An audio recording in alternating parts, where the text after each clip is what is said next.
No show next week. Yes. Enjoy your vacation, Keith. I am going to do that down at the Jersey Shore. I will celebrate the 3M and our Fitzpatrick. Yes, yes. Yeah, you almost look like the situation there I doing that. wish. I listen. I look at the situation now. Unfortunately, I look kind of puffy. I lost the six pack. Like I don't have the situation anymore. Yeah. True story. I once saw DJ Pauly D down in Atlantic City. It was just incredible. That was so good. So much fun. So much fun. I don't know if anyone's ever said that. I saw DJ Pauly D. It was incredible. At Mayo Experience.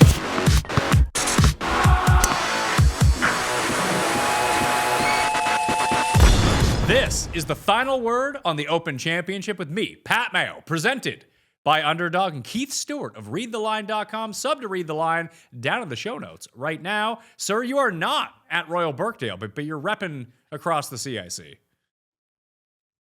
Pat, pleasure to be with you. Definitely my favorite tournament week of the year. Favorite on-site, always got to pay homage to Augusta National. They do it better than anybody, but my favorite tournament week of the year is the Open Championship. So I put on a little Liverpool kit in Open Championship colors. I love both very much. And man, let's have some fun. I'm so fired up for this week. Have you covered an Open Championship or been to an Open Championship? On property, I have not. I'm sorry to say. We should do that. We should do that next year. St. Andrews next year. Oh my God. Yeah. Well, we got to go for the Genesis first, right? We got to go for the full. Just stay there for a month. It'll be fine. I mean, over there, well. Who would like to sponsor the final word is what we're asking you people right now. Somebody lean in. Come on, for 2 weeks. Yeah, is Lads Broke one of these British books want to have us out there? We'll come. I'm not going to lie to you. I'd do it. I mean, I don't know how many names you want to mention here, with Underdog being the sponsor. But Code Mayo. Code Mayo at Underdog is what. You know what? If enough of you sign up using Code Mayo, Keith and I will cover the Open next year. How about that? Hey, Underdog, I'm wearing yellow. Let's go. Put us on a plane, right? I'll set up the golf. Well, in your mind, what makes Birkdale stand apart from other open Rota courses? Because they all kind of seem the same, but there's all these little differences. Obviously, St. Andrews is a lot different, it feels like, than most of them. But when you get to Carnoustie, it's like, man, this place is just survive. Just try not to make too many triple bogeys, and you'll be on your way. The thing that I can find about Birkdale, going back, watching it, seeing a lot of the changes that have been made, it's really the only flat venue in the Rota, which is really strange. Your mind doesn't leap there right away. It's interesting that you would use the word flat because it's almost like the sea extends into the shoreline. I mean, the dunescape there is just like a continuation of the rolling waves and swells coming off of the Irish Sea. It's pretty crazy what it looks like, but all of the fairway areas are pretty much sunken and they're very, very flat. The greens are very, very flat. And when they do the renovations and they go towards, a more modern style and try to update these golf courses and prepare them for, the world's best men and women as they come over here and they have future Open Championships, they tend to kind of, get more and more prepared for the wind and the weather and the elements. And when those things don't show up, you figure out that quite quickly that it is somewhat of a simple landscape as far as where the guys are playing. Now, you hit it 30 yards, 40 yards offline, and you're on the side of one of those dunes, then a la Jordan Spieth in 2017 on the 13th hole, but you keep it between the dunes and it's pretty mundane. And I think that's the reason why you asked that question right off the top, because of all the link style courses, probably like St. George's and Royal Birkdale are the ones that kind of blend into the abyss of your betting brain, like nothing really stands out about the golf course itself. You remember the postage stamp at Troon. Obviously everyone remembers the old course. Portrush is different because it's in Ireland, has some really, really cool holes over there. But when it comes down to it, if you're going to be good at Royal Birkdale, you have to be a great ball striker. And the 9 past champions here and the 10 editions they've hosted have all been pretty darn good, Pat. It's a real who's who of the golf over the past 75 years when you take a look at the winners list. Well, it's funny, I talked with Jeff earlier on his live stream and, the one where you give one prop. And he said, what do you think about the golf course? And I think it's very interesting. Of all the courses in the Open Rota, is that this one has 9 past champions. Pat, 5 of those past champions have won multiple Opens. And it's not just that. They've won multiple Opens around their win at Birkdale. So either they won before or they won after they won at Birkdale. Well, they would have, Keith, I'm going to stop you there. If they won 2 or more, they would have had to do that. They either won before or after Birkdale. The event immediately before or Oh, okay. immediately after.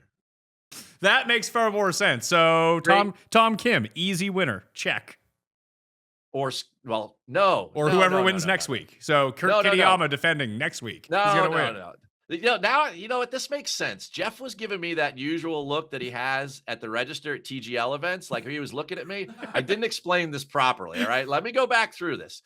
Patrick Harrington won the '07 Open and the '08 at Birkdale. It's back-to-back opens, either the year prior, okay? Trevino did the same thing. Palmer did the same thing. Thompson did the same thing. You know, it's like Watson did the same thing. Those guys all won here, and they all won back-to-back British Opens in which the contiguous back-to-back included Royal Birkdale, which to me just says that, like, those are some of the greatest links players in the history of golf, and they've won here. So if you're not paying attention to what it takes to win at Birkdale, then you're probably not going to win other Opens.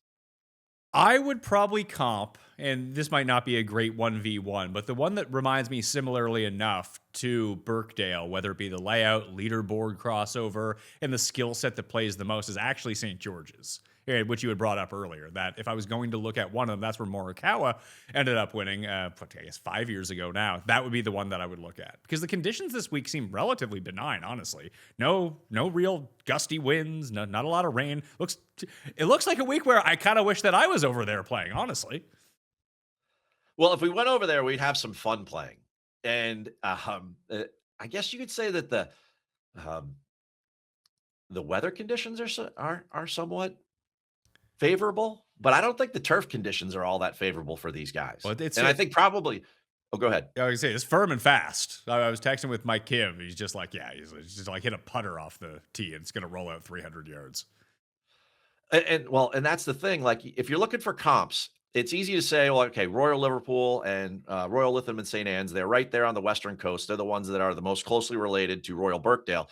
But I'm looking more at places like 2018 at Carnoustie and 2006 at Royal Liverpool. Now, that was the one where Tiger famously won and he only hit one driver. And then 2018 was where Molinari won, but it was completely baked out at Carnoustie. And what I mean by that is just the skill set it takes to win when it is an absolute, like, airport tarmac, like it's really hard for people over here, whether they're in Canada listening to you or, myself down here in the United States, like it just never gets that firm and fast. Like you have a chance at a place like a Shinnecock Hills for it to get that firm and fast, but it still really can't.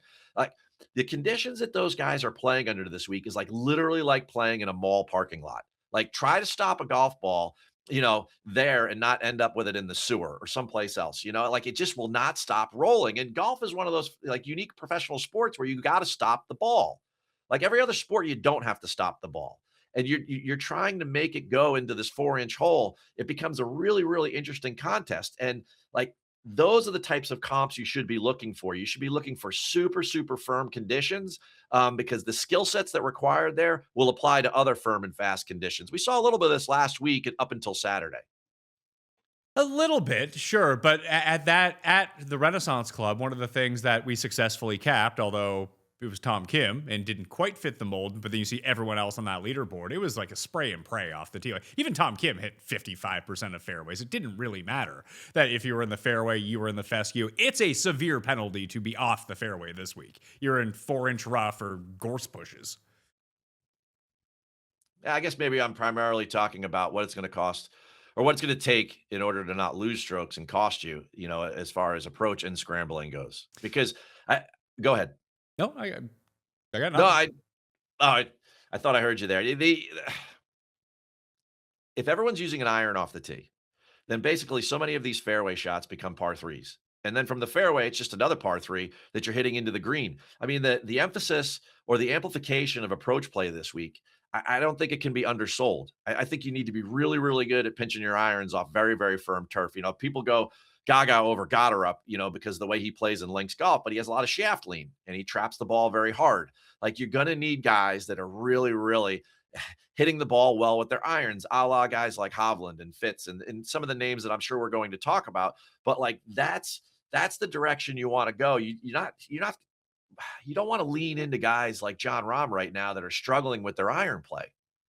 No, but is there a way to identify which? Says this happened with Morikawa the week before he won. Blickle and I talked about it a little bit on the DraftKings show that he complained about the turf interaction with his irons the week that he played the Scottish, and then he changed his irons for the week that he won the Open Championship to make his swing and iron, however that ended up working. But the irons that he put in the bag ended up being better for the turf interaction that he wanted. He ends up winning. Are there certain skills or guys, because you mentioned Goddard, that he's going to try to trap the ball down low? Are we looking for lower ball hitters just inherently? Or can you have high ball hitters that maybe they can sky it so high, potentially, like Rory, that they can just land the ball on the green and not have, I mean, Rory's going to use a ton of spin as it is anyway, but he's going to be able to stop the ball where other guys cannot. Like, is there a method this week? Because most of these greens you can roll it up on if you really want to. Like, are we looking for that type of player? Like, should we be backing Francesco Molinari again, who coming off a pretty good week with the Scottish?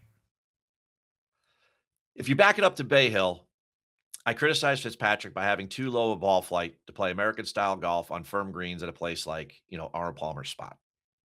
Fast forward to this, I think you could do it multiple ways. And I think you could do it only because the wind is only good. It'll be moderate. It won't be killer over there at Birkdale alongside the sea. So I think you can, to answer your question, I think you can be Rory and you can launch it high and you could try to stop it that way. And I also think you could launch it low like Goddard up and Fitz and hit it with a ton of spin. I think both of those situations will apply because the wind is going to be somewhat muted this week. Overall, I think that the lower trajectory off the tee and your ability to control the ball and the bounce and the direction with which you're hitting it is, if you are hitting a lot of long irons off the tee, definitely the guys like Goddard and Fitz have an advantage. So the lowest launch angle players in the field right now. The lowest is Matt Fitzpatrick. Number 2, this is all using the rabbit hole, betspertsgolf.com, code Mayo. Get that in you right now. You can look all the stuff up yourself. Fitzpatrick, Neiman, Peter Uline, Marco Penge, James Nicholas, Lucas Herbert, Gary Woodland, Daniel Berger, Aaron Rye, Hao Tong Lee, who was top 5 here last time around, Reed, Goddard, Casey Jarvis, and Ryan Fox. And then Michael Brennan is who we'd be looking at. And there's a couple guys on that list. I don't have my final betting card finished yet because I wanted to hear from you if you wanted to sell me on something or if there was a new angle that I wasn't looking at. I mean, I can use this angle and bet a few guys. I've been looking for reasons to bet Patrick Reed this week, Keith, and this could be it. Reed burned us all at the US Open. So I'm not quite sure that's the way to go, but there are many names on that list that are going to have a lot of success off the tee, Pat.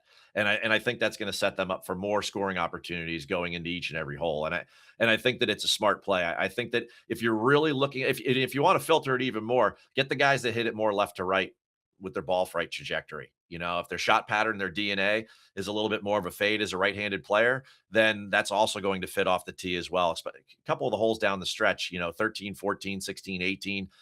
When the ball rolls out, like Michael Kim says, another extra 100 and 120 yards, you'd at least like to know that the spin was matching the shape of the fairway. So I think overall, going down that list is going to set you up. I think you could further filter for left to right. And then I think if those guys are in great form with their iron play on approach, and I think they make a lot of sense. So the next few guys on that list are actually pretty interesting. We get some of the names that people do want to bet this week. Bobby Mack is there, Gerard, Scott, Johnny Kiefer, who we were speaking about pre-show. Just save your Johnny Kiefer bets for the Rocket Classic in 2 weeks' time. Then you'll be good to go. Morikawa, Xander, Henley, Sungjae, weirdly enough, Minwoo Lee, Mav McNeely, Alex Noren, Sam Burns. A lot of these guys, Nick Taylor is another one. Nick Taylor was someone I was looking at for first round leader, along with Francesco Molinari, weird enough.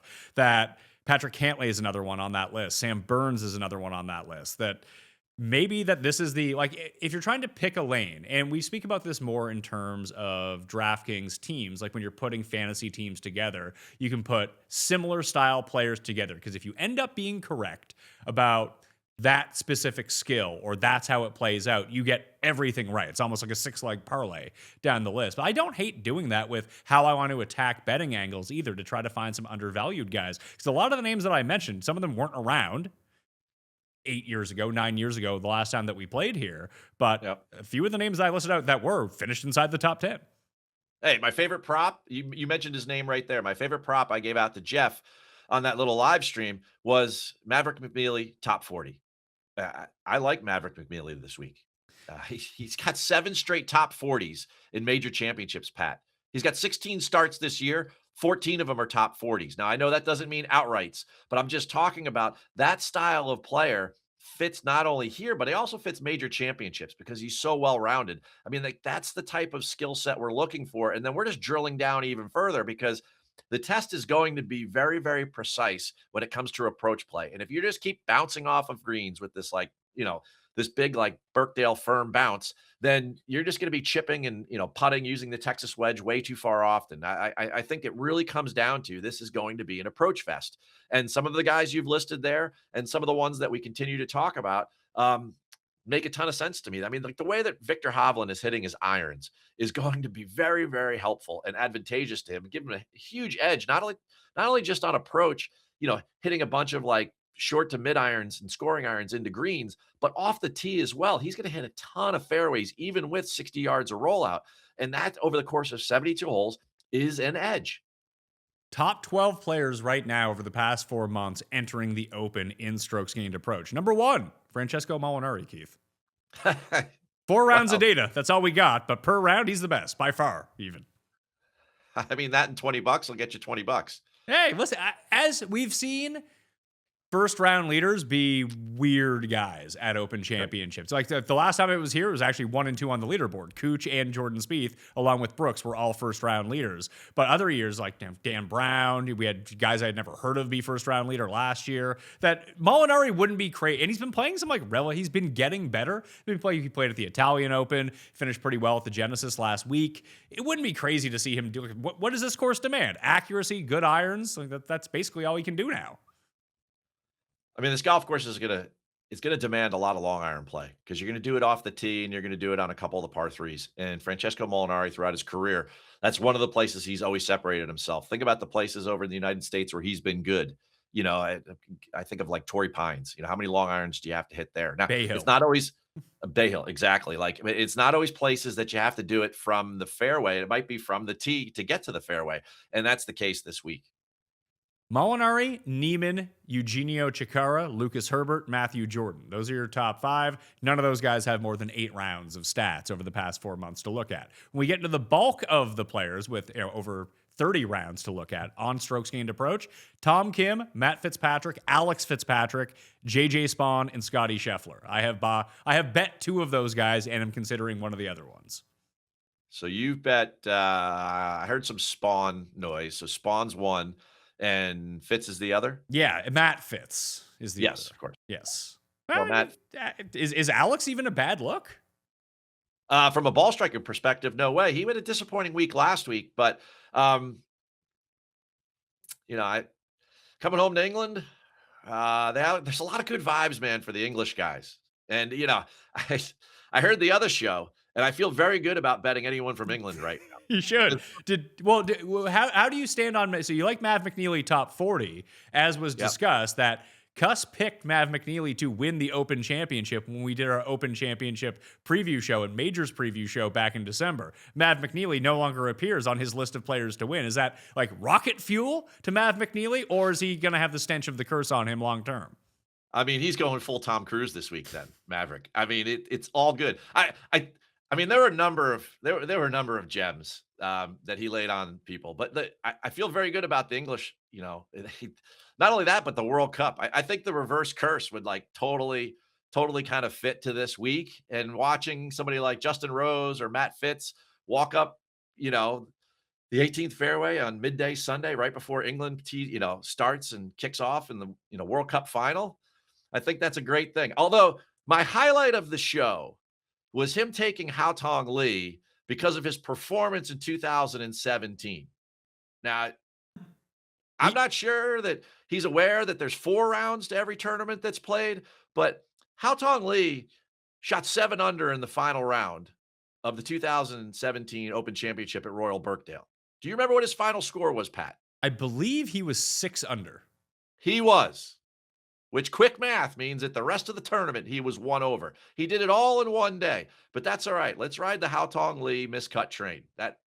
So that poor guy. Sometimes stuff gets in the back of your mind and you can never get rid of it because Cuss picks Haotong Li all the time. And there are 2 major Haotong Li moments in his life. And one of them wasn't Royal Birkdale, weirdly enough. It was The year after, because Willett had won the Dubai Invitational, then he won the Masters. And then the next Yep. year, Sergio won the Dubai Invitational and won the Masters. So Jeff and I were like printing money off of this. Then Haotong won the Dubai Invitational. Custer's like, well, obviously he's going to win the Masters. So he gave out Haotong as his pick to win the Masters. Never played the Masters before, was absolutely dreadful. Then Haotong at the Harding Park PGA Championship was the 36-hole leader. And the government of China, I don't think, let him leave the driving range. He was there underneath the lights Oh, yeah. all night. He's like, well, this guy's practicing so much. There's no way he can lose.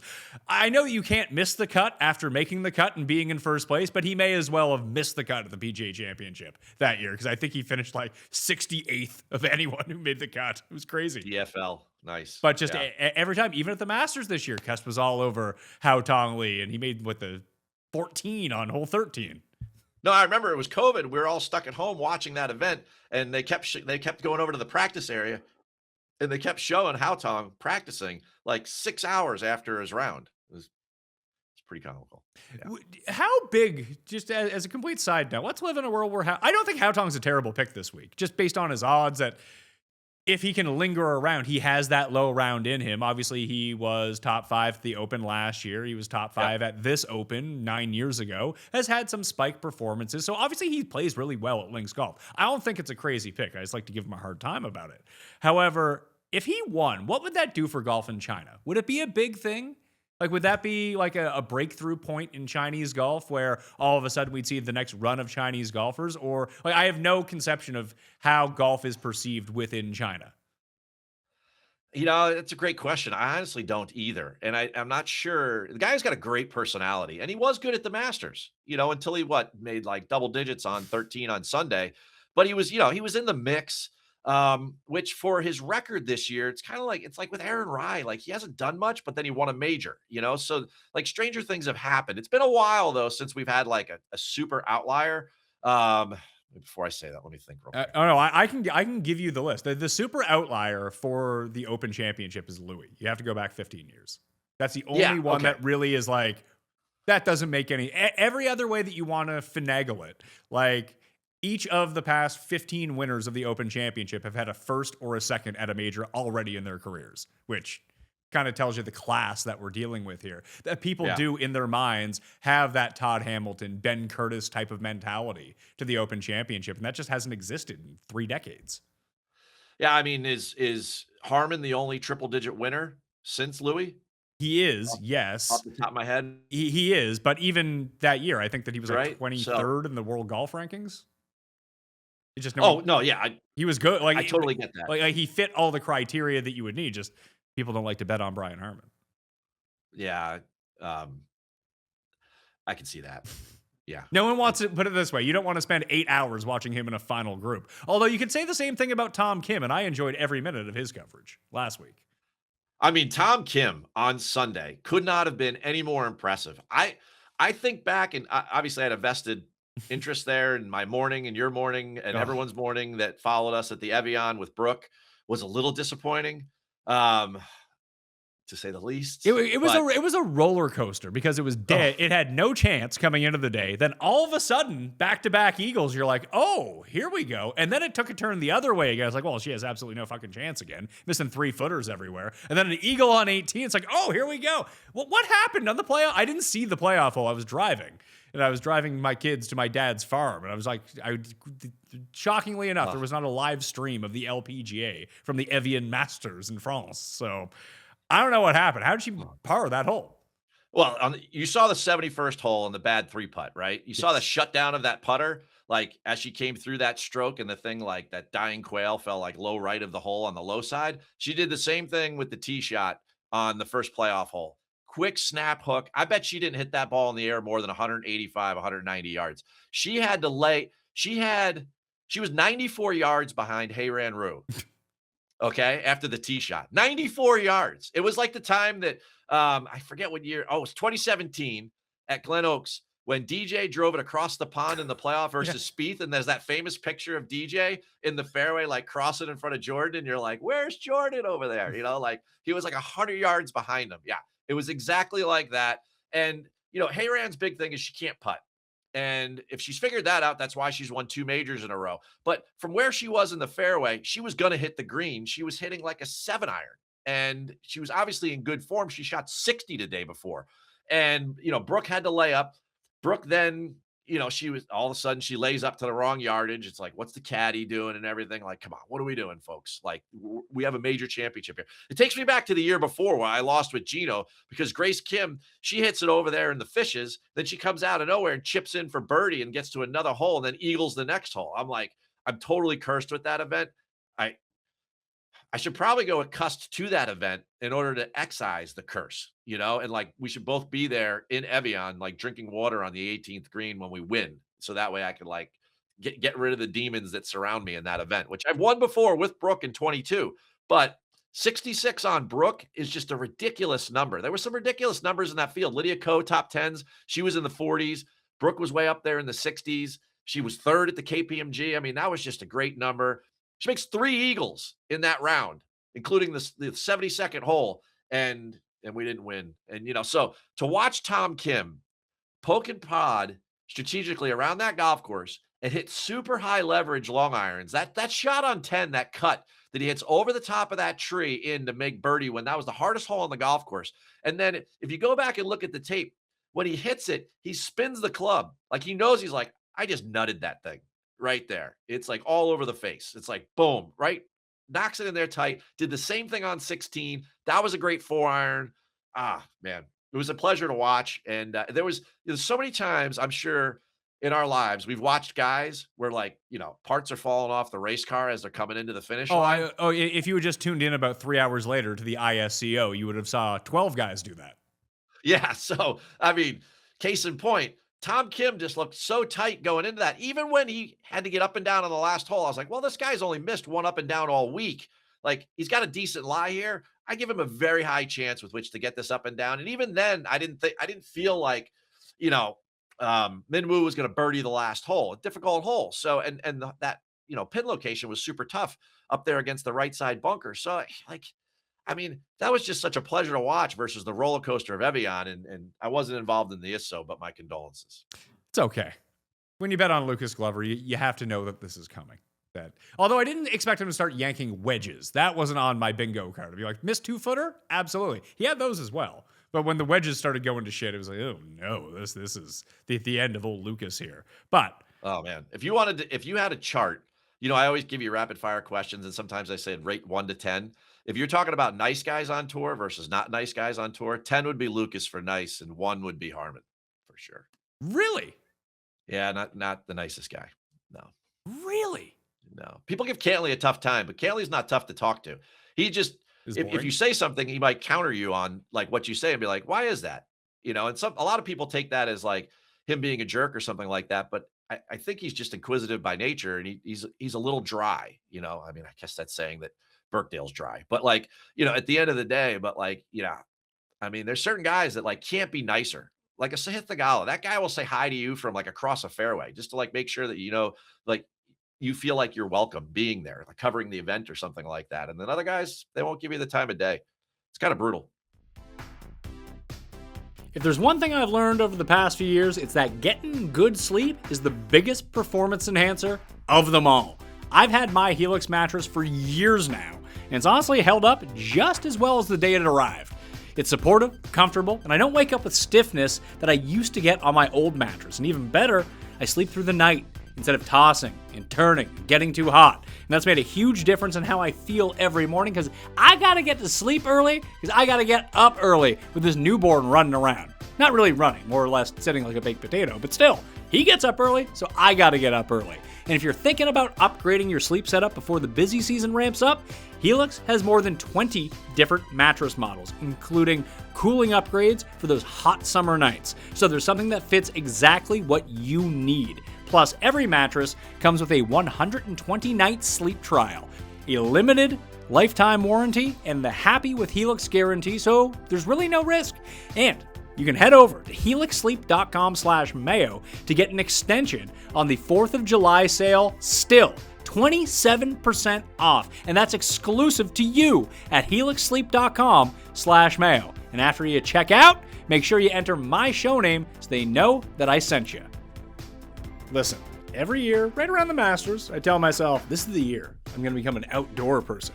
Then reality hits. The patio furniture looks like it's been through a US Open setup, and it's nowhere as comfortable to sit as I want, and somehow I end up watching golf inside while perfectly good weather sits there through my window. So this year, I finally fixed that with WAYFAIR. I'm watching golf outside, checking the final rounds. It's awesome because the weather is heating up right now. And I'm not exaggerating when I say that I've used my backyard more in the past few months than I did the few previous years combined. I'm upgrading the seating, added some lighting, got some actual decor out there, and now it's become the place where I have coffee in the morning, dinner with family, and inevitably end up watching the late golf window while pretending I'm keeping an eye on the kids when I'm really just watching golf. Because I'm here working for you, all right? The one thing I tell anyone to buy immediately, an outdoor sectional from WAYFAIR. It's the Scotty Scheffler of patio purchases, but it's not going to let you down on the 72nd hole. It'll be there for you all the way, more like Scotty from the past 2 years. It's expensive enough that you think about it for a while, then once you have it, you realize it was obviously the right decision. And if you've never shopped WAYFAIR before, I tell you to stop making this harder than it needs to be. They got everything. You can check millions of reviews from actual customers, use WAYFAIR Verified to cut through the nonsense, and they even have assembly options available so you don't spend your entire Saturday afternoon trying to put together patio furniture, well, yelling at an Allen key. Patio season is here, and these deals won't last. Ready to upgrade your home for way less? Head to wayfair.com right now to shop all things home and get your space ready for less. That's WAYFAIR.com. Let's talk about something no one in endurance sports likes to admit. You can be training your ass off, cardio, stress, not recovering properly, and yeah, it can mess with your performance everywhere, because it all comes back to blood flow. Most guys jump straight to pills. That's just treating the symptom. The real key is nitric oxide. That's what controls circulation, endurance, and yeah, performance. That's why Joy Mode actually makes sense. It's a natural booster that supports nitric oxide production, not the fake pixie dust stuff. Just tear open a packet, mix it like an electrolyte drink, and you are good to go. Use it when you need it, or use it daily to raise your baseline. Think of it like training. One dose helps, consistency changes everything. If you want to support sexual performance the same way you support training and recovery, naturally and intelligently, Joy Mode has a deal for my listeners. Go to tryjoymode.com/Mayo or enter Mayo at checkout for 20% off. Joy Mode, the electrolyte packet for your dick. So I went over some trends on the research show, and now we can actually pay off who those people are that fit these trends. I mentioned one of you earlier was that you had a first or second in a major championship previously to winning. Each of the past 15 winners have done that at the Open Championship. Each of the past 5 played in the Scottish Open. Each of the past 4 were top 12 or better at the Scottish Open. A previous Open Championship top 20. I believe it is... Okay. Who didn't have it? There was one guy who didn't. It was Morikawa was one because he had never played in the Open before, and Louis would have been the other one. And the only one who wasn't a top 10 before winning was Cam Smith because he actually was T20 2 years before him hoisting the Claret Jug. A top 25 in a major already this season. They all did that except for Louis, and then already won this season or had a top 3 finish. So 14 of the last 16 had a win previously in the year. So that gives us 4 guys to look at. Oh. Tom Kim, Matt Fitzpatrick, Rory, and Goddard would be your 4. And Bobby Mack gets in there because he has a top 3 finish. I tell you, that's a short list. I was thinking about it like conversely, because I did listen to all your trends, and one of them was they had a win this year. Is there a guy that's a favorite this year that you would pick that didn't have a win already this year? The wins have been spread around amongst a lot of the favorites, whether it be Fitz, Scotty, Rory, Goddard. I mean, there's a bunch of these guys. It's very hard to find a guy who hasn't won. Hovland, another winner, who hasn't won this year and could be a favorite. Tommy and Xander are the only 2 that haven't won this year. Yeah, those are the only 2 names I could come up with. Even Rose won, and Hatton won on Live if you count that. Rahm won on Live. I mean, it's pretty amazing how diversified the win. You can't really use that, I guess, is my point, to cut it down because so many different guys have won this year. To go through the list of like the top 25 favorites on the board, you have Fleetwood, Xander, Ludwig, and Shane Lowry would be the next one. Then you're into like Siwoo Burns territory. Oh man, I love the reshaping of the fifth hole and that they called that the Lowry Pond. It's unbelievable. In theory, he should be really good here. Oh my God, he should be super good here. Flat greens, right? Kind of slow in speed, and then a ball striker's paradise. There's a great head-to-head out there, and I put in our joint article there at Golf Digest. Shane over Patrick Cantley, who went full Keegan Bradley last week, right? And you know, Shane over Patrick Cantley in a 72-hole matchup. I mean, it should work out that the Irish Bear comes out on top there. Well, you can always, if there's water to be found, he can find it. So we know that. But it's usually in contention. I had a big PGA National comp for this place just based on the leaderboards that I've seen here over the years. Would that lean towards Lowry? I mean, Lowry, he's not only found water on the ground at PGA National, but he's found it coming out of the sky. I mean, the guy is cursed. And alongside the Irishie, maybe that's the only spot with which he's like good when it comes to water, you know? So this could be a spot. So you're betting Shane Lowry. I'm going to write that one down. No, just over Patrick Cantley was a head-to-head. Come on. I'm not. I have some bets for you. You ready? All right, hit me. Yes. Matt Fitzpatrick 20-1. And if you missed out on the 20-1, coolbet.com is still offering that because that's what I bet it at. That's what I gave it out at. So they are honoring that under the PME exclusives tab. If you're in Canada, outside of Ontario, hit the description, get your bonus, and put it all on Matt Fitzpatrick if you want to at 20-1 because you're not going to find a better number at this point. He has to be the most bet on guy this week, right? Either him or Rory. For sure. Yes. I've seen the Rory love, but everyone is betting Fitzpatrick. Well, you talk about everyone. It's like the 16 people that are all over Twitter and golf betting. Yes. You know, like there's a much larger population. You mentioned Ladbrokes and everything. So like, I think that the Rory is carrying a lot of steam coming in. If we're just talking about a popularity contest, I think those are the highest too, but it'd be tough to beat out Rory in, you know, over there in the quantity of betting. But in our little world, that we all love, I would say Matt Fitzpatrick would be a big community win. It will be. I think when we see the most tipped guy this week, it's going to be Fitzpatrick. And I listen. Obviously, Rory's more popular than Matt Fitzpatrick, but Fitz being English and this being in England, Rory not being English, I could see a lot of people making the Tommy England to win the World Cup, Matt England to win the World Cup type parlays. I tell you, I love all the narratives around these other Englishmen. You can even toss Tyrrell Hatton into the mix there because I think Justin Rose is super live this week. You and Blickle both. That's Blickle's guy. Oh, yeah. I'm using Carnoustie 2018 as a comp because that was super baked out. You know who finished runner-up there that year? Justin Rose. After barely making the cut, too. He put on a run on that Sunday. Yeah, and obviously he's played well at Birkdale before. The place is near and dear to his heart. And if there was a type of player that would be like most annoying to just hit irons off every tee and just like poke and plod and chess move his way around this golf course and be super patient, and then all of a sudden on the like he's 13 under on Sunday and you're like, he just won this thing by like not missing a shot, like playing how Tom Kim did on Sunday in Scotland. Like I could see Rose doing that. And the fact that he's like up in the 40s and like pushing 50, and his worst major this year is T11. He was T16 last year at Royal Portrush. That's like 4 straight majors.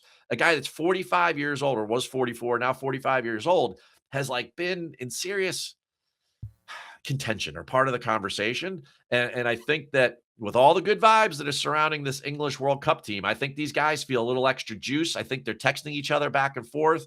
You know, Harry Kane is a huge golf fan. I think there's a lot going on there with all the pressure surrounding Tommy and Fitz. I think it's a perfect spot for Rosie to just kind of be under the radar, not get asked like, hey, 28 years ago, you came in 4th when you were a kid and blah, blah, blah. Tell us all about, the arc of your journey and your career as a golf professional. Like, we're skipping all of those conversations. And I think that's a really good thing.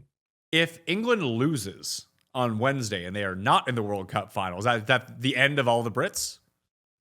No, it probably just doubles the number of people that are going to come out and like watch the tournament. So, well, I would be stunned if they didn't set something up at the course, because the Open is going to end, then the World Cup final is going to start almost back to back. It's a great lead-in for the World Cup final.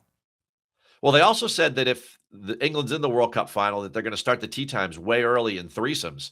on Sunday, and they're going to do something that historically has never happened before in order to ensure that everyone could watch the end of the Open and then be able to watch the World Cup final. That actually, I know that there are people that will get upset about that. I am not one of those. I like that.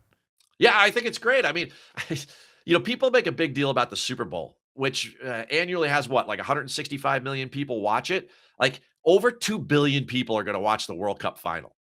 Like that's like 10x over the number. I think it's okay that the Claret Jug goes out at like noon our time instead of 3 p.m. I think it'll be okay. Well, it's not so much that. It's just I know that there are the cusps of the world who just love tradition. And like everyone has to go off of hole one and twosomes. If they don't do that, then what? He was so upset that year that Tiger won the Masters that they put people out in threesomes and they played off split tees. He was like, it's not even a real Masters anymore.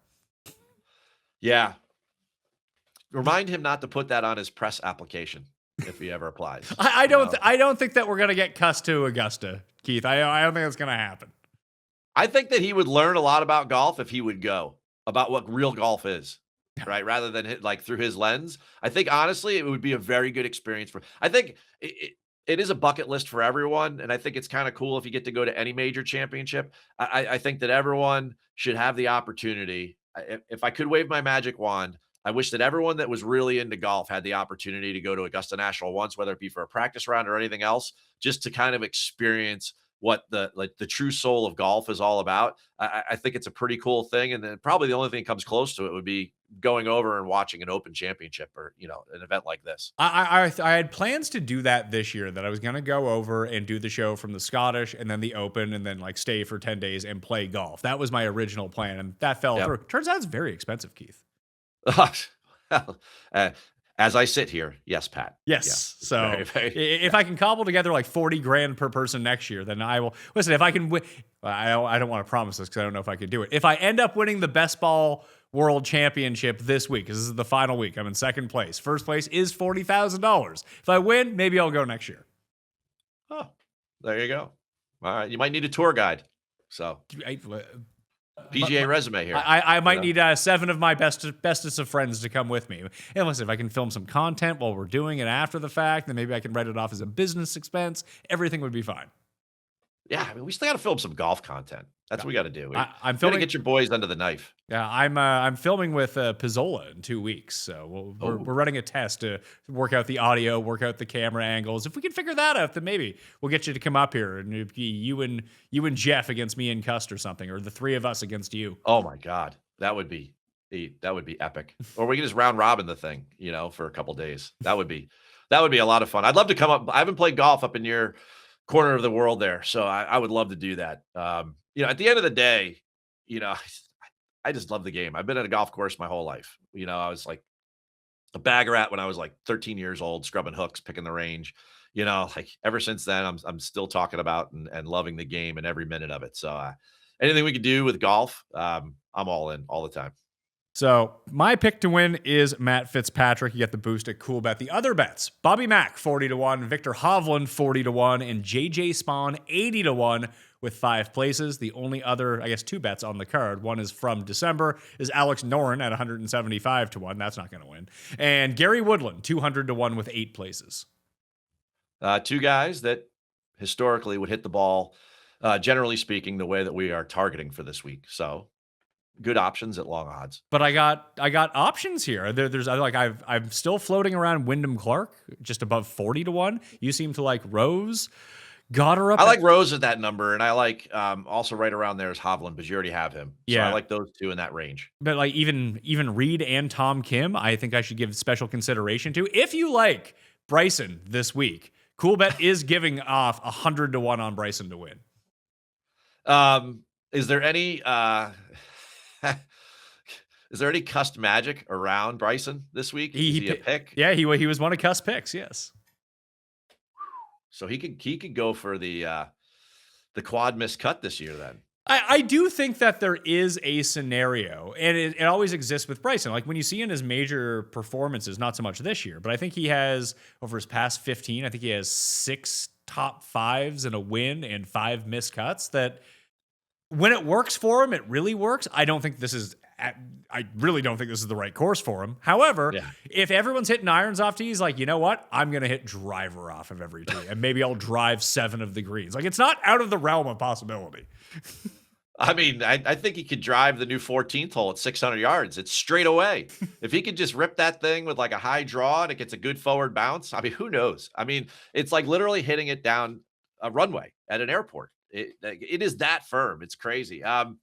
You know, I mean, there's 2 guys in the field that probably feel the most pressure outside of Ian Finnis and Tommy Fleetwood to perform, and that's John Rahm and Bryson DeChambeau. And you know, Bryson's been known to show up when when he has to work on his game and he has to do good things. I agree with you though that the course fit is it's really tough for him here. At least at Portrush last year, he could hit some drivers, and I know he had the bad first round, but he came back and finished right around the top 10. So that was a great showing by him in an Open Championship. But man, this just really doesn't suit his skill set. So who is it that you're going with here? Is there a guy that I have not bet of the main 4? We'll call that Fitz, Hovland, Bobby Mack, and Spawn. Those are like the main 4 guys that I'm going with. Is there anyone else you would like to sell me on? A guy I'm very interested in is up in the low 30s, and he is one of the best approach players in the world and has been for like 5 of the last 6 years. Colin Moore. So you like Colin? Oh, for sure. Again, they're going to hit more irons than they will in any tournament all year. So why wouldn't you take the best approach players? So I mean, like, I'll hang up and listen. Anyone could talk to me about that. I mean, I just don't see it. I gave you the list earlier, the top 5 of like full-time players in strokes gained approach per round over the past 4 months. Tom Kim, Fitz, Spawn, Scotty. Then you have Morikawa, Ludwig, Reed, Brooks, Scott, Cam Young, Matt Wallace, Shane Lowry, Aaron Rye, Kurt Kitayama, and Wyndham Clark. So, is Burns up? Did I hear Burns' name? Burns is then it's Cantlay, Burns, Victor Hovland. Okay, to finish the top 20. Yeah, it's funny because, how long does that list go back? 4 months. 4 months. It's pretty long. All right, I'll give you 2 months then. Yeah, 2 months. I like 2. Last 2 months. It's still Francesco Molinari at number 1. But so of guys with at least, let's say, 12 rounds, I'll put the filter at 12 rounds here on approach. Dan Brown is actually the best player who could have won the Open 2 years ago. He broke the code. All right. So maybe Dan Brown, FRL. I'm going to write down his name now. I'm trying to make a short list for absolute goobers to bet on for the first round leader. Maybe Dan Brown's on that list. Dan Brown, Tom Kim, Sam Burns, Victor Hovland, Matt Fitzpatrick, Matt Wallace, Patrick Reed, Scotty Scheffler, Shane Lowry, JJ Spawn. Yeah, I mean, those are the guys, and because you're using the qualifier of the number of rounds, I happen to think that the whole penalty thing was an evolution in like major championship character for Joaquin Niemann. The throw wasn't that bad. And what's interesting, no. Are you going to defend him every single week since it happened about how it's ridiculous and just casually refer to his finish as a T3? No. That's not my point. My point is that Joaquin's never showed up in a major before this year, and now he's learning to play and mature. The guy's still in his mid-20s. A lot of people forget that because he's been around for so long. But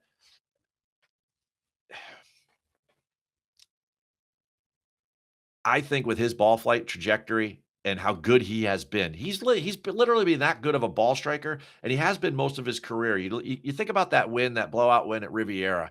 I think that Joaquin could be someone to pay attention to this week. Do I think he's going to win? No. I think that he could be a very good head-to-head player. I think that he could be a very good placement player this week. I think he could be a good DFS person that a lot of people are going to overlook because of his overall major record.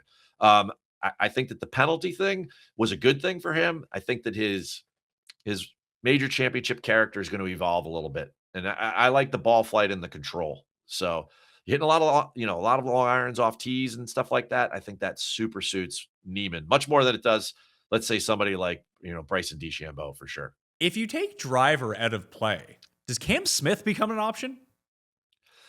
Another guy like Patrick Reed at the US Open that burned me bad. So, say what you want, but sometimes I have to put people on a shelf. I love Cam Smith. I love to watch Cam Smith play golf. I just think it's so much fun. It's so creative.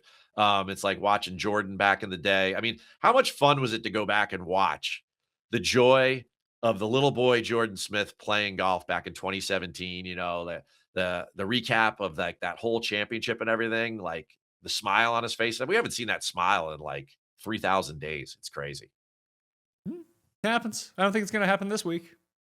So Tom Kim, you're talking about selling young guys. Yeah. Two guys I'll sell you on are two great iron players, two very good positional players, two guys that have proven on links golf that they can play reasonably well. And I think that there is a lot of good reasons.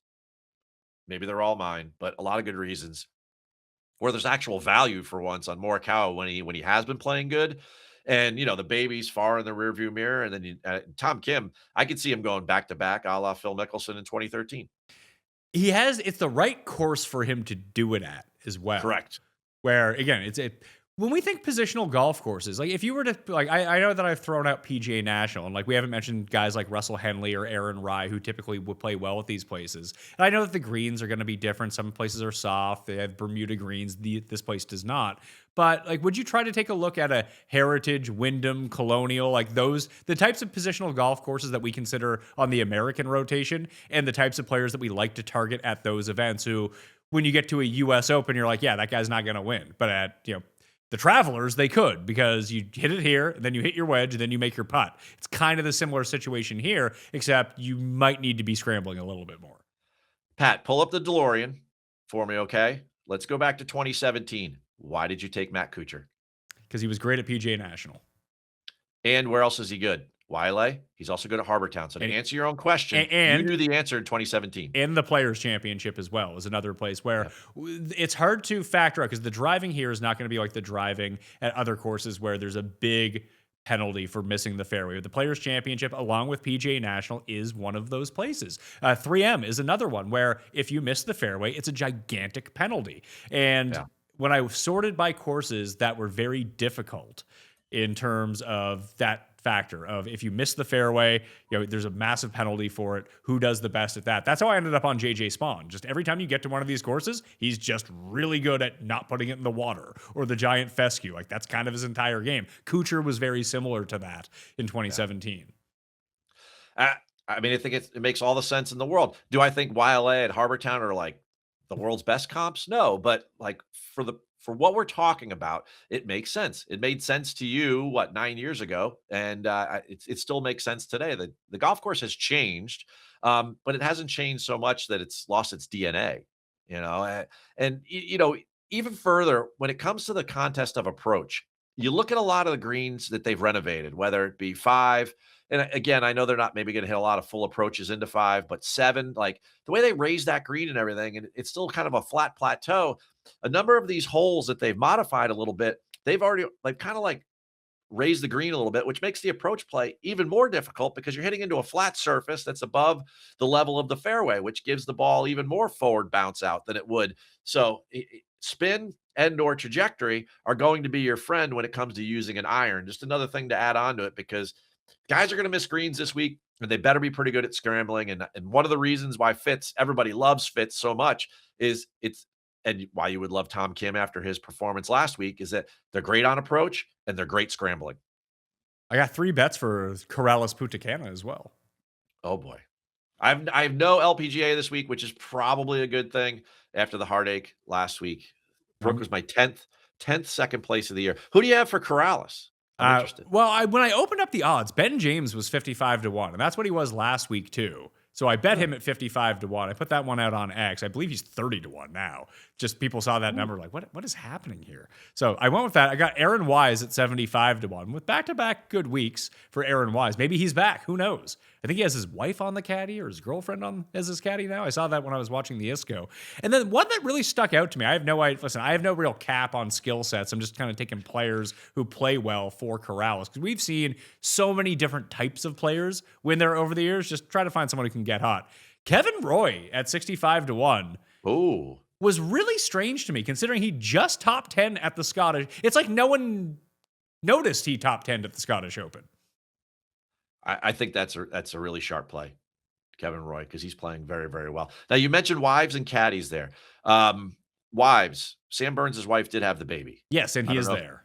Yes. Well, we know he's there, but she's already had the baby. So, like, that consideration is no longer a consideration because, we all hope and pray that mom and baby are healthy and he has no reason to go home. So, he's there. But one of the things that was interesting that I noticed in the coverage was that David Young was caddying for Cam.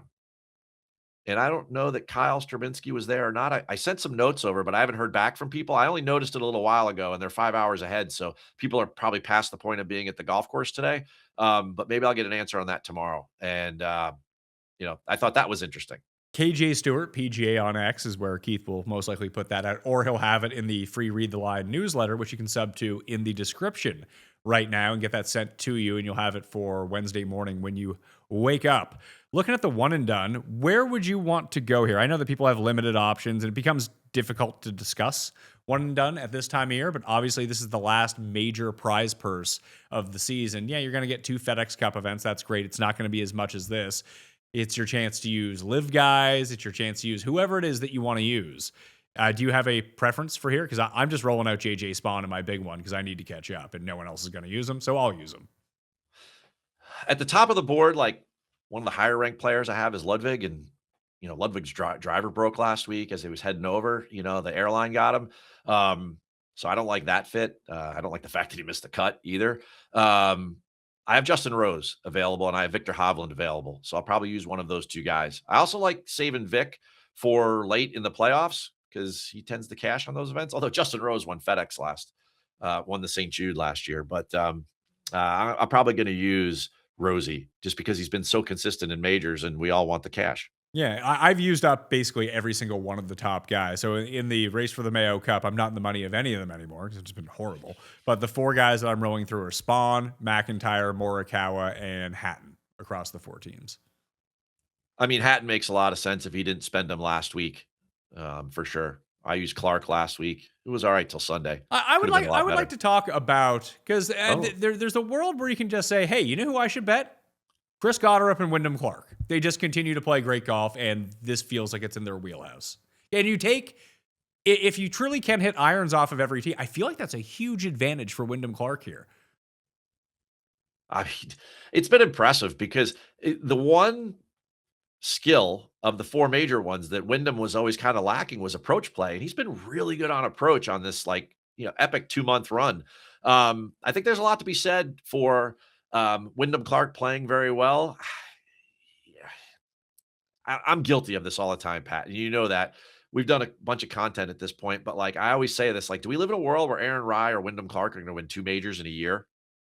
I think it's easier to believe that Wyndham Clark, 2-time major winner, could win 2 in a year. Yes, because when he has been at his peak, he looks unstoppable. Aaron Rye has never looked unstoppable. I think the scrambling and the putting aspect and the approach aspect of what Wyndham's doing, I would give him the edge over Gotterup, but I think both of them make a lot of sense.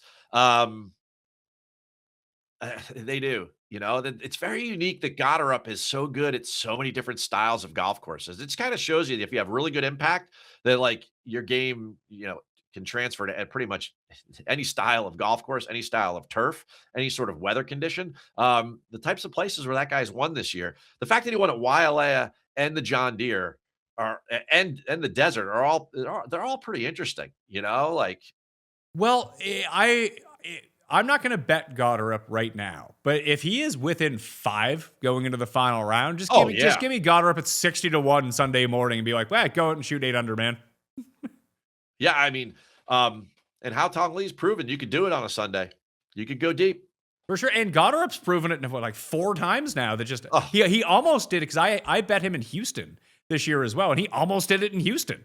He did almost do it. Just Woodland was way too out far in front for anyone to catch up, but he was just going nuclear on Sunday. Yeah, I remember we all had Nikolai there. We were kind of monitoring where Nikolai would finish, and Gotterup was just climbing that leaderboard with reckless abandon. You love it. Yeah, you gotta. I mean, not just because he's from New Jersey, but you gotta love the way the kid plays the game. He just gets after it. Which, I mean, I guess it's nice that in this day and age, you win a couple times, and the guy's got $20 million in the bank, so now he could just play to win every single tournament he's in, which is probably a good characteristic to have in a major championship.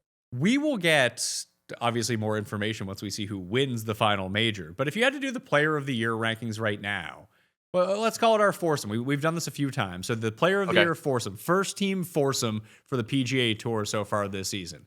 I think it's very clear. It's funny because Rory won the Masters, and I wouldn't put Rory in this. But I think it would have to be Fitz, Cam Young, Goddard, and probably Scotty.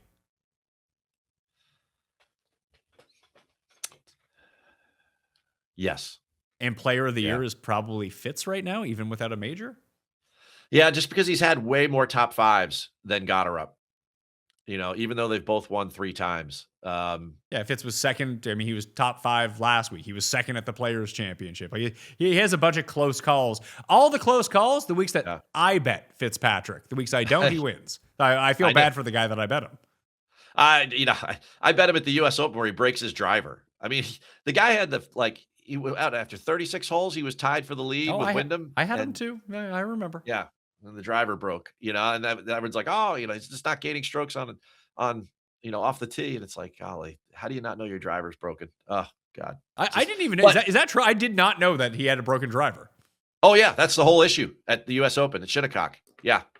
New driver the next week, finishes 4th at the Travelers. How about 2nd in Canada, 4th at the Travelers, 3rd at the Scottish? If you skip over the U.S. Open with a broken driver, that's 3 top 4 finishes coming into the Open Championship. That's why there's so much steam around this guy. And he feels good about it. I mean, he's out there throwing shade on the betting community, sitting back in his recliner, answering questions left and right, talking about Harry Kane, his buddy, getting texts, all this stuff. I mean, there's a lot of good vibes around Matthew. And T4 last year at an Open and contending and having felt that heat, I think that makes a lot of sense.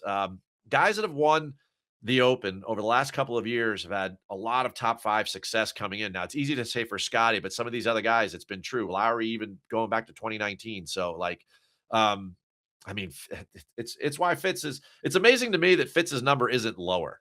Well, you see, this is the part that I struggle, and the main reason why I bet him when I saw the number. I was like, why is it at 20? And this is when he was making the move at the Scottish as well. It's like, this is basically what he went off at the U.S. Open, and obviously he's in better form, and the guys above him are in far worse form this time around. And I was like, why is Fleetwood 15-1 and Fitzpatrick? People want this for Tommy so badly. Oh. I just don't get it. I get why they want it for him, but I don't know why you would be like, man, I really want Tommy to win. Let me bet on him at 16-1. The Tommy number is crazy. To me, the Rahm number is crazy, but the Tommy number is even more crazy. And it's not just pressure on Tommy. I mentioned this the other day to somebody. His caddy's from there too. Ian Finnis is feeling the same amount of pressure. Both of those guys are going to be buoyed by the crowd the whole time and carried around, like they're coming into town and they're dropping palms on the ground and they're rolling in on elephants and red carpets. I mean, this is the biggest possible thing that could happen in their career. How do you detach yourself from the result when, as they walk around every day, 18 holes, it's going to be 18 standing ovations for both men? It's not even just like it's some rando on the bag. It's like 2 heroes from their homeland going into their, it's just so much pressure. If they can handle all of that, by all means, even if I lose to them, I would still cheer for Tommy 100 times out of 100, because we were talking earlier about what good guys are. Tommy Fleetwood is one of the absolute best guys out there on tour. Just so thoughtful, so nice, hold a door for you. I mean, just an absolute gentleman. Couldn't say enough nice things about him. Love him to death for sure. But at 16, don't love him that much, Pat. Now, few more names before we get to the rapid fire here that we just did not bring up. So you mentioned Ludwig had the broken driver. Yes or no on Xander? No, I bet him top 10 and we'll win that bet and we're good. Ludwig. No, it's not just the broken driver, but he had that stretch run around the Masters where he had 4 or 5 top 10s in a row, and then we haven't seen anything since then. And this being such a non-driver and scrambling style golf course, I think that those are 2 areas where you're mitigating his superpower and then you're amplifying one of the things that he somewhat struggles with. Cam Young. What happened to Cam Young's putting? would be my question. Turns out that maybe, just maybe, this is the guy he was all along and pulled an 8-month hot putt. We've seen Francesco Molinari 10 years ago when he won the Open did this exact same thing. His putter got hot for 8 months. It never had been before. He was Francesco Molinari was Aaron Rai. Let's not forget that. He was a guy that we would bet at 60 to 1 all the time and then complain that he missed 5-foot putts across the board until this weird 8-month run when he made everything and he won 3 times and he won an Open championship. Cam Young could never putt. Then all of a sudden last year, just before the Wyndham Championship, he was able to putt. And that carried through Doral this year and he hasn't made a putt since. So maybe his run is over. And if we're targeting guys in ball flight, Cam's is so high.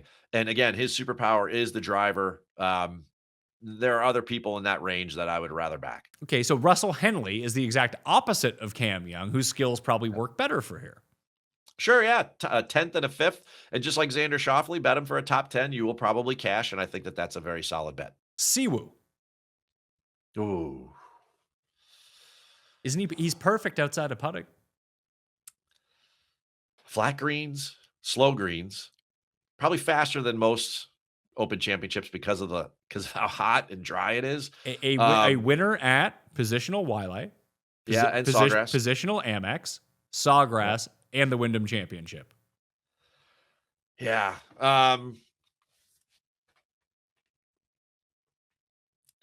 Can he make it? Where did he finish last week when it was all said and done? I think he was 10th. Maybe better. He was. I know he was good. I was just wondering what his final round was.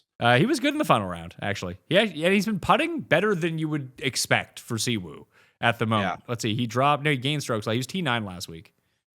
All right, so let's say that there's 5 boxes to check. I believe he checks 4 of them. The only box he doesn't check is patience and putting.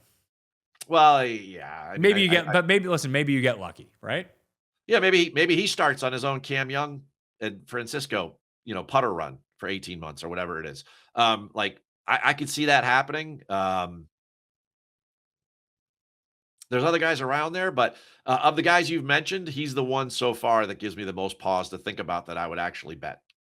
And then you're into the last one that I wanted to mention, because we mentioned Lowry, Minwoo, Neiman. We've talked about those guys. Rai makes a ton of sense as well, but can you see him winning twice? The last one I really want to hammer down on, and I don't care about Brooks or Spieth. If they win, that's a lot of fun, but they're not for me. Decky. I was going to say Justin Thomas. Oh, yeah. Okay. I have both those guys' names here that are further. Justin's like up in the 60s. I'm seeing him right now at 75 to 1. Man, I might add that to my card. He's 75 to 1. For a guy who's he's a 2-time major winner. And outside of those 2 majors, he's been awful at majors in his career. Awful. A lot like Siwoo, weirdly. A lot like Cantley. And then Cantley's up there too. Cantley's like 100 to 1. It's amazing. Man. And you would think, the guy just came off back surgery in March and he came back at the API and he was like instantly good. Obviously feels a lot better. The putter was good for a while there in and around Aronimink. 75 to 1 on JT. I love JT too. He's another great guy out there. Somebody I definitely root for. Didn't like the cardigan and tie outfit there, 2017 at Birkdale. That's probably why he missed the cut. Golf Gods, he was messing with them, and they told him, no, don't dress like a fool. But I think now he'll dress a little bit more appropriately. And golly, he was mediocre last week, or it was a bad final round is what he had. He was okay, but then he had a bad final round. You always feel like JT should be better in the Open Championship because he's such a good pitcher and chipper of the golf ball. He's not a great putter, and he's a great iron player. All of those, in my mind, he checks more boxes than Siwoo, and he's at a higher number. So if you give me those 2, I would bet JT. I think I would go Siwoo in that element. It's funny because they've won a lot of the same tournaments over the course of their career. It's just the approach play for JT right now has been really bad coming in. Big minuses in 3 of his past 4 events. The only one where he gained was actually the U.S. Open. The crazy thing about JT is that no one ever thinks of him as a positional golf course player, but wins at Harbortown, wins at Wiley, wins at Southern Hills, Sawgrass, PGA National. Sawgrass, that's true. Yeah. Oh yeah. You go down the list, like all of his wins are at places that are not like Bombers Paradises. And this certainly suits the bill. He could be the Matt Kuchar of this week for sure. Be around there, and it's like, yeah, it makes sense that he finally contended in one of these, and this is the perfect spot because it just basically amplifies the things that he's been good at for 10 plus years. What do you think that his best finish at an Open Championship is? JT's best finish at an Open Championship. I don't. I'm going to effort that right now and see what it is, but I don't know off the top. I can't remember him ever being good in an Open Championship, which is usually one of the big precursors to winning here. Yeah, I was thinking. I got it. Okay, I was thinking a lot about Sam Burns, and I know he's not like finished inside the top 30, but Sam Burns is a different major championship player these days. Mhm. But JT, I did not look up, and the fact that he's now at 75, I probably would have looked him up. But I know he missed a cut here last time around. Oh golly, He finished T11 at Portrush in 2019. Outside of that, he has no finishes inside the top 30. Going back to 2016, it's been 10 years for him. It's just he don't got it. He can never he can never drive the ball well enough here, whether it be irons off the tee, driver off the tee. It just flummoxes him. Yeah, and that's only going to make things worse because strategy off the tee is going to be huge this week. I mean, there's like 3 ways you could play it. You could hit prior to the dog leg and miss all the fairway bunkers and the trouble, and you could have super long approaches coming in. You could take on the dog legs and hit it right in the elbow, and then or you could take out driver and you could do a mix of all 3. And I think that all of that strategy, I feel like when JT's thinking too much, and it's not like that's probably why he's good on positional golf courses because it tells him where to hit it. And when there's a little bit of a opportunity to take on more risk, it seems like he probably takes on too much risk, and that's what gets him into trouble. Portrush was so soft that year. It was all rainy. Complete opposite of this. I don't know, 75-1 on a guy who's won 2 majors, and he's had a good year so far, 4th at Aronimink. I think the answer is don't bet either of them to win. Yeah, there you go. Yeah. And bet JT Poston instead. I mean, JT. He weirdly has a fit something he didn't play last week, so that's going to be held against him, obviously. But yeah, he does he have any good Open Championship? He's never been good at the Open Championship. He wins a Memorial, put in a good run at Shinnecock too, at a course that really shouldn't have been good for him. Nah, T4, right, or something like that. Yeah. It was odd. He was probably the oddest guy in that top 10 when it was all said and done. You just didn't see that being you don't see a U.S. Open being good for JT Poston. But, hey, Muirfield Village is probably the most U.S. Open-like test on the PGA Tour, and he won there. So what do I know? But even so, I still can't believe he won there. I mean, yeah, hey, the mailman doesn't take any routes off, Pat. He delivers mail everywhere, just a matter of when. You got any questions for me? Any golf questions? No, not this week. I played 9 this morning, and I had to leave after 9 because the group in front of us was just playing too slowly. I was like, I might not be able to show up in time for the show if I stay out here for another 9, so I just went home. All right. Well, always remember, post your 9-hole scores as well as your 18. I did. I did. I had to post my 43 when I came home in double, triple, par, double. What's your index these days? It's gone up, so that's not good. I moved back a set of tees, so I'm still all right. Just starting to get the hang of it. I dropped from. Why isn't this coming up here? I'm a 7.5 as of today, with a low of 5.9. Okay, and what length course are you playing these days? It's like 6,200, and I moved back to I was playing the mix for a while, the white blue mix, and that was 6,100. I've now moved back to like 6,300. Okay, how far do you hit your 9-iron? 155 yards. All right. Well, you could probably even go back a little further then. Yeah, but I want to be able to break 75 at a tee set and then move back a tee set. I mean, that's the way everybody should do it. I'm just more often than not, when you do those tee it forward programs or whatever, you ask somebody how far they hit their 9-iron, you can kind of come up with a general number as to how many yards they should play overall. But I generally hit my irons farther than I hit my woods and dry. For whatever, I'm like Ryan Gerard in that sense, that for whatever reason, just my swing and the way that I can press the ball with irons tends to go farther than the way that I hit woods. Well, I tell you, You watch that guy hit irons live, Gerard. It's impressive. It is impressive. He nukes those things. It's unbelievable how far he hits his irons. It's full send with the irons. It's pretty crazy. But like, once you start getting to the longer clubs, like up to a 7-iron, I'm that way. But I hit my 7-iron farther than I hit my 6-irons because I hit it flush every time. Yeah, I can't do it with a 6-iron. So, man, I'm excited. I'm excited for the Open. I love the Open. what's your favorite course in the Rota? Oh, what a great question. I mean, I think it's Carnoustie. I always have the most fun watching it. I mean, it's a lot of people love Portrush because it's new and everything. Do they? Carnoustie's so good.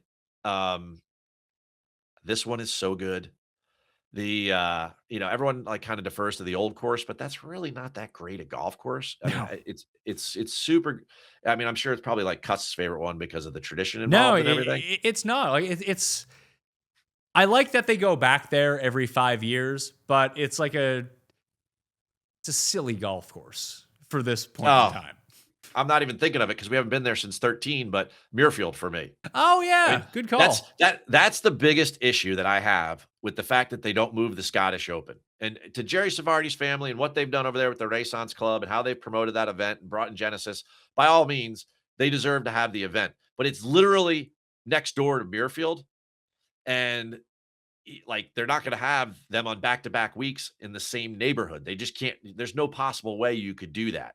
So it needs to move from there for a year so we can get back into Muirfield. Muirfield's by far, my favorite open Rota course, and I wish we went there more often. It's just so cool the way that golf course is designed. The links, that like every detail is covered. I love the fact that the outward 9 goes clockwise around the inward 9, which goes counterclockwise. It's just such a fascinating design that they did like 400 years ago, like shepherds with sticks and rocks. It's crazy good. I love it. Reminder to everyone, there's a few spots left in the Fanball 5x5 challenge. You can get the link down in the description. It's $20 to play, $1,500 for first. You get a $15 salary cap. You pick 5 guys. Super easy. Very simplified. Come take my money right now. Hit the description. Go do that. Rapid fire questions. Hit me, Keith. Better career, Tom Kim or Akshay Bhatia? Tom Kim. I love when I get you to think. Your favorite candy bar? I eat candy bar. Like chocolate bars? Yeah, or it could be anything. It could be Twizzlers if you want. I don't know. Favorite candy. I'll say favorite candy. Sour keys. Sour. Is that like Sour Patch Kids? Yeah, but they're in like key form. All right. Fair enough. Of the Open Championships that you've watched in your lifetime, which one's the most memorable?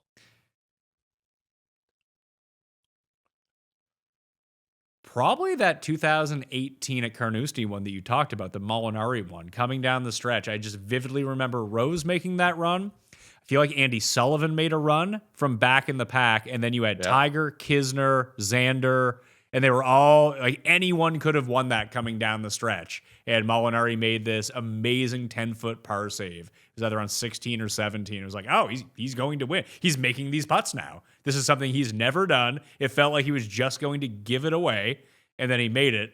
And then we went to the Masters the next year, and he was going to win that. Then he went on the water on 12 and got his soul sucked out of him, and has been terrible since. He kind of turned. He went full speed. Tiger got him back there, didn't he? He sure did. Man. Yeah, that 18 was a good one for sure. No doubt about that. I do find that the Open, and we don't like to think of it this way because it feels like everyone who really is into golf really loves the Open. Like I get very fired up to wake up early and watch the early tee times, and the coverage is always really good. You can see Darren Clark smoking cigs on the course when no one else is watching. It's great. But the Open does lead to some of the most uninteresting Sundays that we've ever had. Yeah, sometimes the elements just like blow away the field. We got lucky with that Phil and Stenson year that it became like a head-to-head. But what if it was just one of them? And it's like, oh my God, it would turn into the Brian Harmon year that was literally unwatchable. The Brian Harmon year was brutal. That thing would have been done an hour earlier if he wasn't in the lead. Unbelievable. All right. If you got a little bit of a controversial question here, if you got a hall pass, what celebrity would you use it for? Oh, good question. There we go. You can hit me with now. I don't have any names off the top of my head. I have names from like 20 years ago. Is the problem? Sure, yeah. Like, that's fine. That's good. We'll go with Kellyanne from Real World Denver and The Challenge. Shout out to you, Kellyanne. Pre getting her breast implants removed. Getting them removed. Well, we're like, everyone's like 50 now. Okay. Thanks. Such a caveat. All right. Most random open champion you can remember. Todd Hamilton. Huh. Or the year before, Ben Curtis, right? Ben Curtis wasn't bad though. Like I had never heard of Todd Hamilton before. I mean, I don't know that what was Ben Curtis ranked in the world when he won? Oh, he was super low, but like he was, I just remember him from on tour. Maybe I remember him more from after because he was sponsored by the NFL. So he'd always wear the like team logo of the team of whatever tournament it was at. You know, Todd Hamilton won at PGA National. Well, no, it wasn't at PGA National, but he won the Honda. He won the Honda before it was at PGA National. Yeah, Mirasol or anyway, wherever he was. I mean, the answer to that question is John Daly, though, isn't it? Was he the seventh alternate? Or was that at the PGA Championship? No, that was the 91 Crooked Stick at the PGA Championship. He'd already won that in 91, then he wins in 95 over Constantino Rocca. You know what's kind of interesting? Eugenio Chacarra is kind of like a cross between Angel Cabrera and Constantino Rocca. When you like look at him, I'm like, man, he does have a very unique look. Oh, I love it. And he doesn't look like a guy who could be like top 5 in the world in driving distance.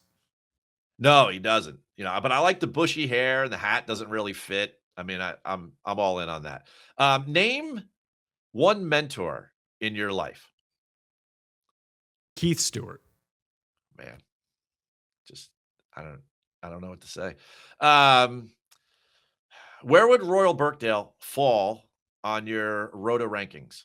Honestly, I don't know because I don't remember 2017 all that well. Like it's been so spread out. It's sort of like an NA. Like it doesn't have a spot on the rankings because outside of me doing the research this week and watching the flyovers, there's not anything I could have told you about Royal Birkdale except for Jordan Spieth going right on 13 and Matt Kuchar eating a sandwich. That's it. Yeah, it is. It is one of those places that is not unique. You know, it has very unique winners. Well, non-unique. It has very great winners, but like for some reason, you don't remember a lot of the golf course. But I fall that way with like I can't tell. I just a lot of them blend together. Like I don't really remember anything about Royal Liverpool besides it being really wet there last time. Yeah, I mean, well, you can go back to 06 with Tiger, and it was super dry. He doesn't hit driver. You know, I guess another great reason why we love this championship. If you were William Wallace, what would be your weapon of choice in battle? Does it need to be age, like time period appropriate? No, have fun with it. It doesn't have to be a broadsword or axe or something. You can go modern warfare. I'm all for it. William Wallace. Braveheart. Fair enough. Jared. Tim. Jared. Yeah, Tim would be fuming. Yeah. We always try to quiz Jared on some of these things. I mean, not only is that not pop culture, it's like a historical type thing. No doubt. Yeah, no doubt. Yeah. All right. Well, you know what then? Let's rewind a couple questions. Jared, if you got a hall pass, what celebrity would you use it for? My buddy's mom. Selma Hayek still kicking? She still look good? Yes, actually, that's good. I'll throw her into the mix too. I don't ever regret any of these rapid fire questions. Ever. Gentlemen, it's a great week for the final major championship of the year. Pat, who captures the claret jug? Matt Fitzpatrick. From your lips to God's ears, I hope it's a little bit of Fitz magic myself. Take us away. Don't forget to listen to Open Radio this week on the Open Championship streaming app. You can send in your letters from right around the world and it'll read them right on the air. We love to hear from people in New Zealand and from the west coast of America watching it at 3 a.m. in the morning. We just love listening to it, Keith. I love Open Radio. I will have that thing on from like 3 a.m. on. It's terrific. It's the most soothing broadcast you could ever listen to. Hey, I know that you were going nuts over the ISCO broadcast last week, It and was that you so loved good. all It that. was so good.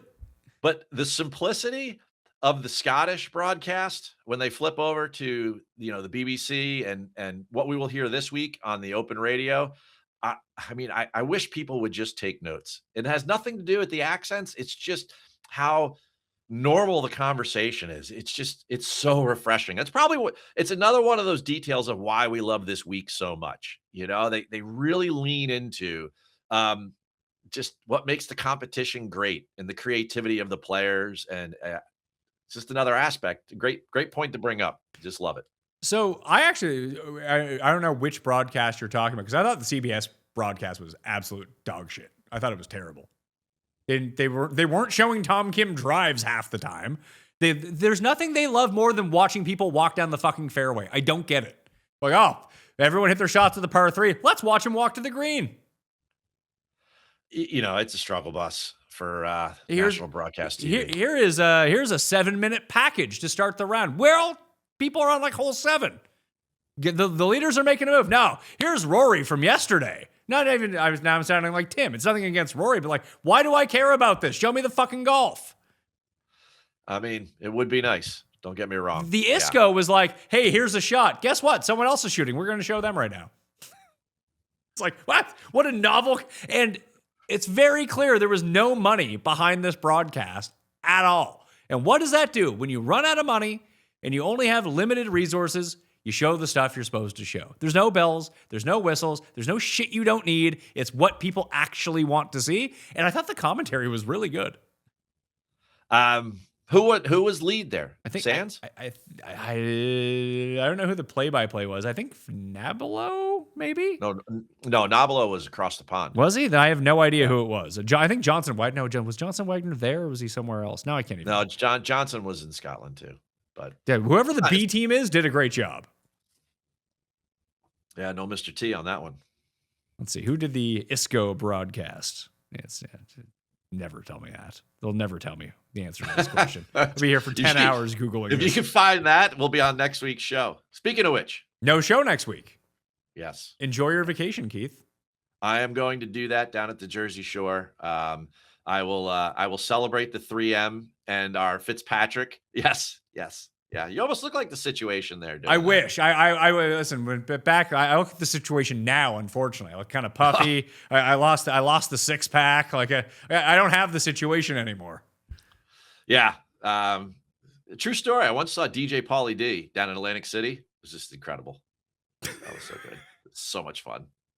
So much fun. I don't know if anyone's ever said that. I saw DJ Pauly D. It was incredible. No, I like do a DJ show, not just like walk down the boardwalk. Oh, yeah. How long ago was this? Oh, over a decade ago, for sure. Yeah. Awesome. Mrs. Stewart and I like to have some fun, man. I did not know. I did not know that you were Keith Stewart, PGA professional. Keith Stewart, rave guy. Oh, man, I'm not all like sweater vests and scorecards, brother. We got to get together sometime on one of these golf trips. I'll take you out to the Black Desert. Come on, brother. Yep. All right, let's go. So, we'll go to Scotland next year. We'll figure all that out. Have a good time over there doing the Scottish, doing the Open. I am back live, 8 p.m. Eastern time on Wednesday evening. If you got questions, you can bring them there. You can ask them on the live stream on Mayo Media Network. So please go subscribe. You can check out all the video and audio on Spotify and Apple. Leave a 5-star review while you're up there as well. And if you're looking for the cheat sheet, it comes out on Wednesday on the Mayo Media Substack. That's free to join. Get it emailed directly to you. Get that down in the description along with Keith's newsletter right now. All right, I'm Pat Mayo. Thanks for watching. I'll see you next time. Mayo Experience! Experience!